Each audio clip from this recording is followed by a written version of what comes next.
Austin Adamson and Andy Peterson, welcome to the 2014 baseball season. A little hard to believe with snow still on the ground outside. Yeah, it's crazy. It's already starting, but gotta keep on working. Andy, you returned 13 players from last year's roster, including 7 seniors, Yep. 2 of which are right here in front of us. Do you believe that that number helps you in those early weeks of practices? I would definitely say it helps in the early part of practices because of the fact that with so many guys returning, we know kind of what the normal routine is. We're able to set up in the gym, even though it's not the most ideal situation. We're able to get in, be efficient with our time, so we actually have the 2-hour time slot to actually be able to get as much practice time as possible, which is huge. And then also, just from coming from a leadership role, I would say that's just huge, just to be able to really encourage the younger guys to show that, you know, it is a new environment, it is a new team, but the fact that we are here as one unit, one baseball team, and we as leaders, especially us seniors, are able to come alongside and help them in any single way. And it's really been a great pleasure to be able to do that so far, and I think it's really been helpful so far this year. Austin, Northwestern finished second in last year's UMAC standings. You also took second in the conference tournament. Based on that, what are the biggest things that your team needs to do to be successful heading into this year's campaign? I mean, we can nitpick about all the little things, but I think really it's just being confident in who we are. I mean, I see this team and we have a lot of talent, a lot of raw talent, and some talent that can even just be built up. So just being confident, and we can beat any team that comes out on the other side of the diamond than us. And I just look forward to going out there and beating teams and competing, winning and losing, and just learning from them.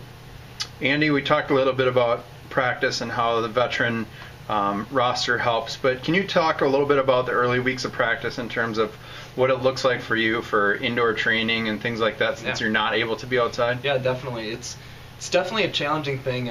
Thankfully, we're able to go out to Vadnais Heights Dome 2 times a week, which is fantastic. Be able to be on turf, get live reps with grounders, and also get live pop flies for our outfielders, which is huge because as great as it is that we do have facilities in the gym here at Northwestern, it's not ideal because we don't have a full diamond where we can actually be able to practice infield and outfield drills. And so being able to utilize Vadnais Heights Dome 2 times a week is fantastic.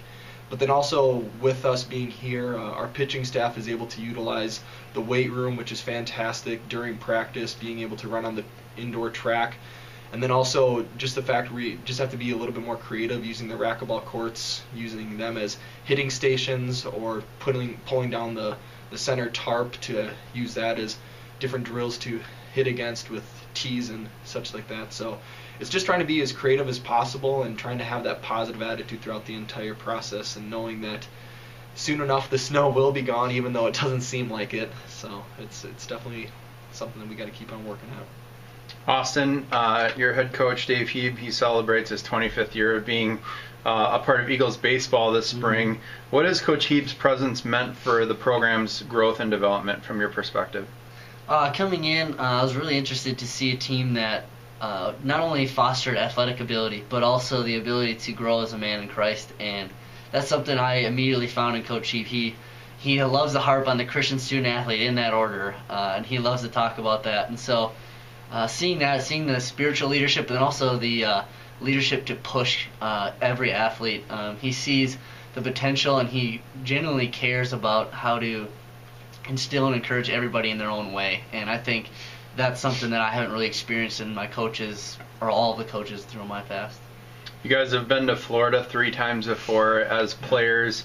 So being seniors this year and that trip being less than a month away, what are you most looking forward to in your trip down south?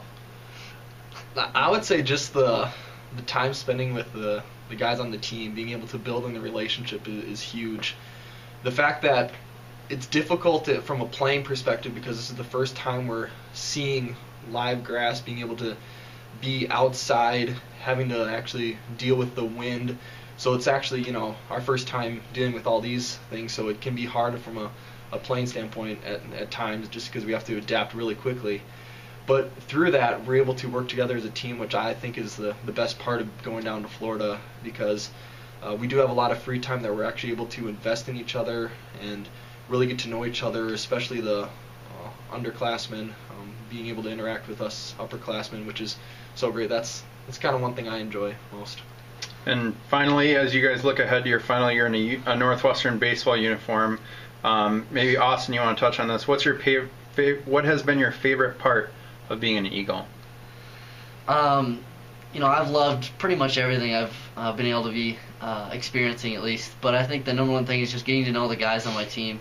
There's some guys there that I hope to be standing up next to me when I get married, hopefully someday. And it's just that brotherhood. Sports has a way of uniting people deeper than most things. And so being able to hear is just growing in relationships with each other, but also being encouraged and spurred on by fellow brothers. Awesome. Thanks, gentlemen.